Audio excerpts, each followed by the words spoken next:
Class 6th Mathematics for Semi English Medium, Chapter number 1 Basic Concepts in Geometry, Part 2 Parallel Lines, Intersecting Lines, Concurrent Lines, Collinear and Non-Collinear Points. नंतर पुढचा जो basic concept आहे 6वा तो आहे parallel lines. काय आहे? Parallel lines. पहा अतिशय महत्त्वाचा कन्सेप्ट आहे.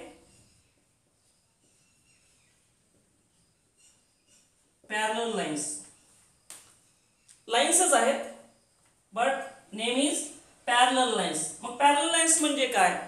बघा, ज्या दोन लाईन्स एकाच प्लेन मध्ये असतात, बरोबर आहे. आता हा एक प्लेन आहे, या प्लेन मध्ये मी जर अशा पद्धतीनं दोन लाईन्स काढल्या,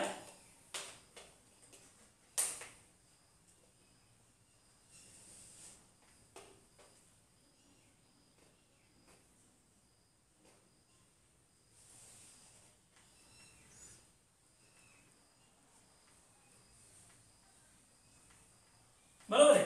This is one line and this is another line. We have to give name these two lines. This line will be AB and this line will be ST. When we observe these two lines, we get that these lines have the same distance at every point. प्रत्येक दोन बिंदूमध्ये जसजसं आपण पुढे जातो तसं त्यांच्यामध्ये कसं आहे, समान अंतर आहे. कुठेही त्या लाईन्स जवळ येत नाहीयेत, बरोबर आहे. आणि मग अशा जर दोन लाईन्स असतील की ज्या एकाच प्लेन मध्ये आहेत परंतु एकमेकींना कधीही ओव्हरलॅप होत नाहीत, मीट होत नाहीत, तर अशा पद्धतीच्या लाईन्सला काय म्हणतात? पॅरलल लाईन्स असं म्हणतात. पहा, हा एक प्लेन आहे, बोर्ड आहे, दुसरा एक प्लेन आहे, समोरची भिंत. मी यावर एक लाईन ओढलेली आहे आणि त्यावर एक लाईन ओढलेली आहे. ह्या दोन लाईन्स एकमेकींना कधी इंटरसेक्ट होतील का? कधी एकमेकींना ओव्हरलॅप होतील का? तर नाही. मग या दोन लाईन्सला पॅरलल लाईन्स म्हणायचं का? नाही. कारण त्या लाईन्स पॅरलल असण्यासाठी कुठं असणं आवश्यक आहे? एकाच प्लेन मध्ये असणं आवश्यक आहे. आणि म्हणून line A B and line S T पहा, line A B and line S T are parallel lines. Are parallel lines. याच्यानंतरचा जो बेसिक कन्सेप्ट आहे सातवा, दॅट इज इंटरसेक्टिंग लाईन्स. काय म्हणायचे त्यांना? Intersecting lines.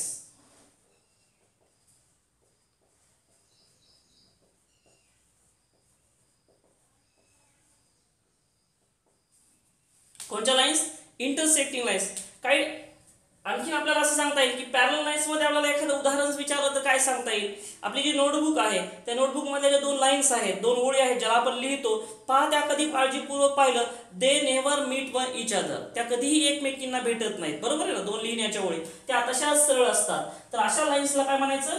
Parallel lines. किंवा लॅडर, शिडी आहे, शिडीचे जे दोन उभे पाय असतात त्यांच्यामध्ये नेहमी अंतर कसं असतं? सारखंच असतं. तर they will be the example of parallel lines. याच्यानंतर जो कन्सेप्ट आहे इंटरसेक्टिंग लाईन्स.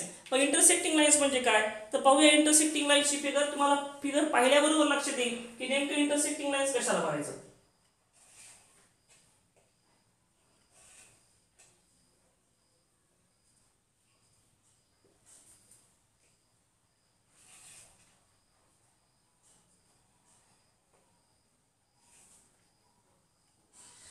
या ठिकाणी दोन प्रकारच्या रेषा काढलेल्या आहेत. पहा, या रेषांकडे, या दोन लाईन्स कडे जर आपण ऑब्झर्वेशन केलं तर these two lines crosses at this point. या पॉइंटला ह्या दोन लाईन एकमेकांना काय करतात? इंटरसेक्ट करून पास होतात. म्हणून या दोन लाईन्सला काय म्हणतात? इंटरसेक्टिंग लाईन्स म्हणतात. आणि हा जो पॉइंट आहे ज्या ठिकाणी या लाईन्स एकमेकांना क्रॉस झाल्यात, इंटरसेक्ट झाल्यात, this point is called as point of intersection. काय म्हणतात त्याला? Point of intersection. आता या लाईनला नाव देण्यासाठी आपण एक अक्षरी लाईनचं नाव वापरणार आहे. उदाहरणार्थ this will be L and this will be M. So line L and line M intersect in point O. Okay. आता या ठिकाणी पहा, दुसरी एक आकृती दिली आहे ज्या आता इंटरसेक्टिंग दिसत नाहीयेत, पण लाईनची प्रॉपर्टी काय? These will be extend towards both sides. म्हणजे त्या दोन्ही बाजूंना काय होणार आहे?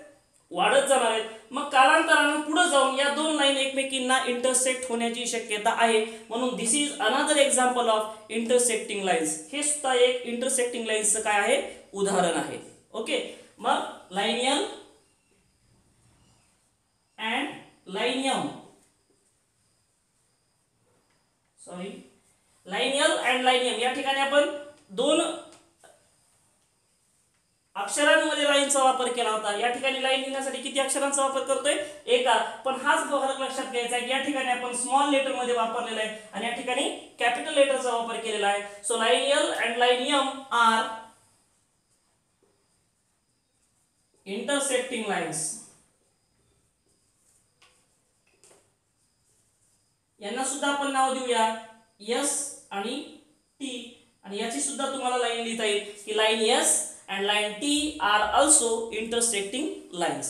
याच्यानंतर पुढचा जो महत्त्वाचा कन्सेप्ट आहे जॉमेट्रीचा, जो आपल्याला पुढच्या वर्गामध्ये फार महत्त्वाचा असणार आहे, एक नवीन पद्धतीच्या लाईनची ओळख करून घ्यायची आहे, दॅट इज कॉन्करंट लाईन्स. कोणत्या पद्धतीच्या लाईन्स? Concurrent lines. पहा, दोन रेषा नेहमी एकाच बिंदूत छेदतात. Two lines always intersect each other in a single point. This is not a miracle. हा चमत्कार आहे का? नाही. कशाही तुम्ही दोन पद्धतीच्या लाईन काढा, बरोबर आहे, ह्या नेहमी किती बिंदूत छेदतात? एकाच छेद बिंदूत छेदतात. म्हणून यांना आपण नाव काय दिले? इंटरसेक्टिंग लाईन्स दिलेलं आहे. पण जर थर्ड लाईन सुद्धा त्याच बिंदूतून पास होत असेल, पहा, थर्ड लाईन सुद्धा त्याच बिंदूतून जर पास होत असेल तर दिस इज मिरॅकल. हा मात्र चमत्कार असू शकतो.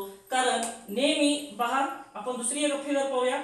दोन रेषा एका बिंदूतून जातात पण तिसरी त्याच बिंदूतून इंटर जाईल अशा पद्धतीची सांगता येत नाही. पण जेव्हा असं होत असेल की तीन किंवा तीन पेक्षा जास्त रेषा जर एकाच बिंदूत इंटरसेक्ट होत असतील, हा बिंदू आहे यस, एकाच बिंदूत इंटरसेक्ट होत असतील तर अशा लाईन्सला कॉन्करंट लाईन्स असं म्हणतात.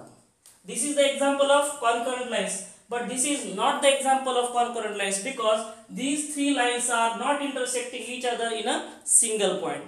मग इंटरसेक्टिंग लाईन्स आणि कॉन्करंट लाईन्स मध्ये काय फरक आहे की इंटरसेक्टिंग लाईन्स हा फक्त किती लाईन्स साठी आहे? दोन लाईन्स साठी आहे. पण तीन किंवा तीन पेक्षा जास्त जर लाईन्स एकाच बिंदूत एकमेकींना इंटरसेक्ट होत असतील तर अशा लाईन्सला काय म्हणतोय आपण? कॉन्करंट लाईन्स असं म्हणतो. आणि हा जो पॉइंट आहे हा खूप महत्त्वाचा आहे. पॉइंट एस ला काय म्हणतात? Point of concurrence. याला मराठीमध्ये म्हणतात, हा पॉइंट ऑफ कॉन्करन्स आहे. मग आपल्याला लिहिता येईल पुन्हा याच्यासाठी आपल्याला काय करता येईल? लाईन्सला नाव देता येईल. Line M, line N and line O. इथे लिहू आपण line M, line O N and line O are concurrent lines. कोणत्या lines? Concurrent lines. And S is, S हा कोण आहे? Point of concurrence. जसं या ठिकाणी ओ कोण होता? Point of intersection. हा दोन्ही मधला महत्त्वाचा फरक आहे. याच्यानंतर तिसरा जो आपला शेवटचा जो कन्सेप्ट आहे या पाठातला तो आहे की collinear points and non collinear points. पहा, नववा concept collinear and non collinear points.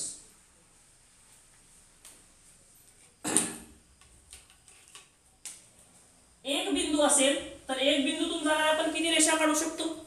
We can draw how many lines from one point? This is point K. How many lines can we draw from this point?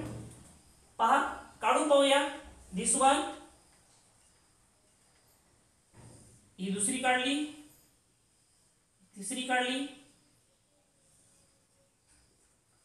काय लक्षात आलं? We can draw unnumberable lines passing through a point. एका बिंदूतून जाणाऱ्या आपण अनेक रेषा काढू शकतो, बरोबर आहे. पण हे जर दोन बिंदू विषयी बोलायचं असेल तर दोन बिंदूतून जाणाऱ्या किती रेषा काढू शकतो? Let's draw. काय होईल पाहूया.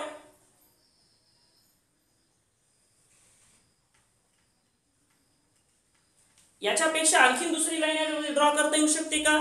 नाही. याचाच अर्थ काय की दोन बिंदूतून जाणाऱ्या how many lines can we draw? We can draw only one single line passing through two different points. Passing through two different points, बरोबर आहे. मग अशा पद्धतीचे आहे. आणि याच्या पुढे जाऊन आणखीन आपण असं म्हणूया की ए बिंदू आहेत, A B C D X, आणि आपण एक लाईन ओढू.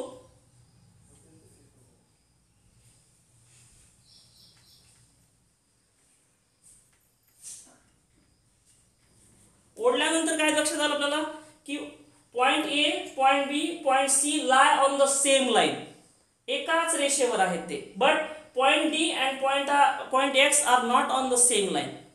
म्हणजेच यांना पॉइंट ए, पॉइंट बी आणि पॉइंट सी यांना काय म्हणतात, कोलिनियर पॉइंट्स असं म्हणतात.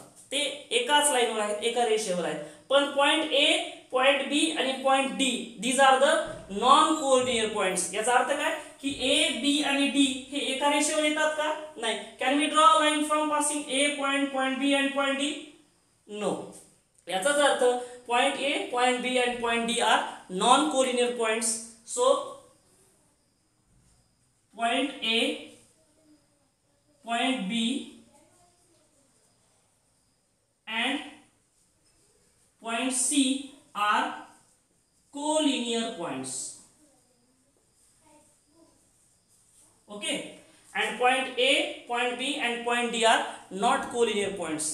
या पूर्ण चॅप्टर मध्ये आपल्याला फक्त एकच एक्सरसाइज आहे, एकच प्रॅक्टिस सेट आहे की ज्याच्यामध्ये आपल्याला वेगवेगळ्या आकृत्या देऊन त्या आकृत्यांची नावं आणि त्याच्यावर प्रश्न विचारले. उदाहरणार्थ या ठिकाणी विचारलंय की या ठिकाणी याचा रे कोणता असेल, या आकृतीमध्ये रे कोणता असेल, तर आपल्याला यामध्ये रेचं सुद्धा नाव सांगता आलं पाहिजे. If you start from point A, what will be the name of ray, not only A B, ray A B. अशा पद्धतीच्या वेगवेगळ्या एक्सरसाइज याच्यामध्ये दिलेल्या आहेत. आणि याच पद्धतीच्या आणखीन घटकासहित आपण पुढच्या पाठामध्ये भेटणार आहोत.